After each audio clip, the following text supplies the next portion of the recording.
I guess, by the way.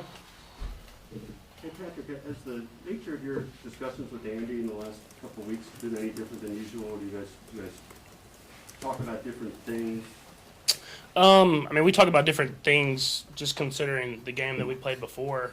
Nothing unusual. I mean, he's always just giving me things that I can work on to get better. And he did that this week, obviously. I mean, we have to find a way to. I have to find a way to play better so that our offense can get going. Is there anything that you feel like he's really tried to get across to you that's been a new message? Not necessarily. It's kind of the same stuff. It's just stuff that I've always had to work on, and I kind of lose sometimes during the season and have to get better with. And that's kind of hanging in the pocket, working on my footwork, staying on time, all that stuff like that. I mean, that's stuff that I work on every year. You see it kind of get me certain games every single year, and it's stuff I have to really go back to and learn from and be better at. Did that show up on film a lot? Yeah, I mean, there was times where I could have maybe stepped and found a soft spot in the pocket where I kind of got out of there and tried to make something happen. But, I mean, it's stuff, like I said, I've worked on every single year. Whenever we don't usually get going as an offense, it's because I'm doing little things like that. We have the guys on the team to make plays happen every single drive, but I have to make sure I'm executing at a high level so those guys can have those opportunities. Patrick, I know the thought process behind deferring, but when the strength of the team is the offense, have you talked to Coach Reed at all about letting the offense start the game off first so you all can put your imprint on the game versus what happened Sunday where you finally got things rolling, you were down 17-0? Yeah, I mean, I haven't talked to him about any of that. I mean, I know it's. I mean, there's positives to both sides. I mean, you defer because you get it in that second half. So whereas where I fumbled at the end of the half this last game, if we were able to find a way to get points, then we come back out and get points again, then we're right back in the football game.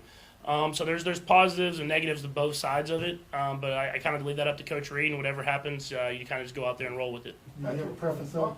Go ahead. I mean, ever since I've been here, it's been deferring. So I don't have a preference either way, though. Patrick, Vi asked you about your interactions this week with Andy. What about with your teammates? He sort of indicated that you maybe talked to them and kind of took the blame for what happened in Tennessee on Sunday?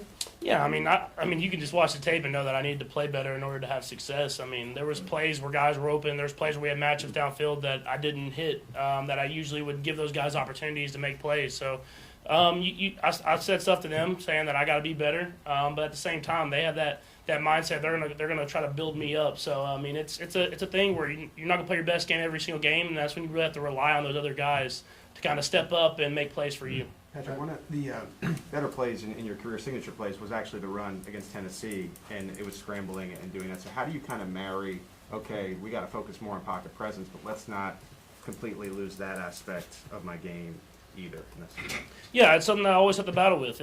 It's when you want to stay within the offense and make the right play, get the ball moving, kind of get the drives going, and when I want to try to make the special play and get outside the pocket and make throws downfield, it's something that I've battled with my entire career, my entire life pretty much. And so, especially in a game like the other day when it's not going our way early in the game, that's when I really have to get back to my fundamentals, kind of moving the ball down the field, not rely on one play to try to score a big touchdown, but just do it the right way and then let that stuff kind of come to me. Patrick, are there certain scenarios in training camp where you guys focus on that? And when you mention something like pressing, does that make you think that you need to go back to fundamentals, or is there something else that you can tell yourself that will help you maybe not feel that same way you felt last week? Yeah, I think it's just it's me just staying within the offense. As I've kind of learned throughout my career, it seems like every single year there's a game or two where I kind of start doing too much. That has nothing to do with either side of the ball. It's just I start doing too much, trying to make a play happen, trying to make a big play happen, and kind of spark the offense. Whereas I can just lean on other guys to make that stuff happen. We have a lot of playmakers on this offense. We got guys up front that can really be solid up front and solidify that offense and defensive line or whatever.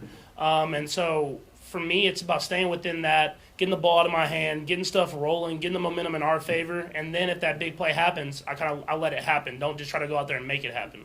Patrick, you talk about guys, stepping up.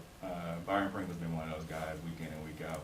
Talk about your chemistry with him. It seems like he's developing more as one of your top receivers. Yeah, I mean, he's playing tough, man. I think that's the biggest thing. He's making some tough catches over the middle of the field and against man coverage, and that's what we're getting a lot in those third down situations is man coverage. And so you got to have guys other than Travis and Tyreek because they're getting doubled. And you've seen guys step up week after week. And last week, Byron stepped up, made a lot of big catches, took some big hits, and he was still able to hold on to it. So just to be able to have him, along with those other guys, continue to step up, it's going to help us a ton as the season goes on. Patrick, I imagine the confidence of a 3-4 team is different than last year when you're 14-1. But I guess if you could trace back even to the Super Bowl, did you feel like confidence was going to be something that you were going to have to focus on in the offseason and training camp with this team? No, not necessarily. I feel like we still have the confidence. We understand that we're not playing football the way we want to. We're not winning the games that we feel like we can win. But I think we know that it's still out in front of us. We have to take it day by day. We have to focus in and really go out and get better as a team. But we feel like if we can do that and better ourselves, that we can still get whatever we want to. We do whatever we want to do, and so that's going to take us just staying with the grind, staying with the process, and really listening to this coaching staff and doing what they want us to do. Patrick, I wonder if at any point this year, were you surprised? I know we talked about teams blitzing you less, but has there been any part of what opponents have done that has surprised you in terms of trying to make you be consistent play after play after play versus some opportunities in the past where maybe you did have that play or two that got the offense going quicker? I wouldn't say I was necessarily surprised. I mean, we've kind of gotten the same type of coverages and schemes every single week from week one on. It's been depending on the games if we're going to execute and make the plays happen. There's been weeks where we executed, drove the ball down the field, had those long drives, scored touchdowns. There's been weeks that we've gotten penalties, turnovers, and I'm a big part of that, turnovers and stuff like that, and it's really stalled out drives. And so if you want to be a great offense, you got to be able to do it several different ways. And if teams are going to play us like they're playing us now, we got to be able to drive down the field. But I think what we can't miss, and what I feel like I missed a little bit last week, is when that big play opportunity is there, we got to go for it. And there were some shots down the field this last week that I didn't take those chances, and I think that kind of came back to bite us at the end of the game. Something like that, does that happen because you have had a mistake or two, or maybe unlucky on occasion, that you're playing a little tentative then? No, I don't think it's that. I mean, obviously I don't want to turn the ball over, but I'll never be afraid to throw it to the guys and let them have chances to make plays. I think it's just you kind of get in the rhythm of all game you've been kind of going short passes, and you just kind of eliminate something before actually seeing it. And so I think that was something that I did this last week was I was kind of trying to get the offense going, short pass, and there was a time where I could have just taken a shot, and I didn't even give it a chance because I was so focused in on they're not going to let us have it. And so that's stuff that I have to continue to work on and get better at is being true, going through the reads, and if that opportunity is there, give those guys chances to make plays. When you look at it, I asked Coach Bieniemy about 3-4 weeks ago whether or not the league has caught up with the Chiefs offense, and you in particular. You were also on Rich Eisen. I know he kind of asked you that question yesterday. Can you kind of expound on it? Do you think that it's a matter of just you all eliminating those mistakes, or the defense getting a little bit of credit on what they've shown you all? Have they caught up to you? Do you think they caught up? Yeah, I mean, you can't take away anything the defenses have done against us. I mean, they've played us well, and they've done great things that have limited us to a certain extent. But like I said, I mean, I think if we execute and do what we think we can do, we can still go out there and get what we want. And that's, I mean, we have to go out there and execute play after play after play. And I think that's something that we have to continue to get better at. I have to continue to get better at is not getting bored with just taking a profit. I mean, go out there and take those shots, obviously, but whenever the short stuff's there, keep taking it and moving the ball down the field, no turnovers, cut the penalties out, and I feel like we'll still have success. Maybe beginning against Washington, it seems like teams are trying to really beat up Kels, and he's your main outlet. Just how has that been maybe impacting some of the things that you guys can do defending Kelce in particular? Yeah, I mean, I think he's still been doing a great job of getting open. He's battling. I mean, those guys are all over him. But he's battling and getting himself open and fighting through as best as he possibly can. And so, I mean, they're obviously going to focus in on Travis. They're going to focus in on Tyreek. They're such playmakers. They're going to kind of get that. They have these last few years. It's about me finding those opportunities when they do have good matchups to get them the ball. And then other guys giving them chances to make plays. And I think we did better at that against Washington than we did against Tennessee. And so we'll go back to kind of picking and choosing when to get them chances to make plays and letting other guys have chances. Couple more guys. We'll go Haley and then Adam. Patrick, kind of what you were saying earlier, how every great quarterback has one of their worst games. Every great franchise is going to have a slump. and social media being as cruel as it can be today, what do you kind of do to reset knowing that you guys have the confidence to get back to your winning ways?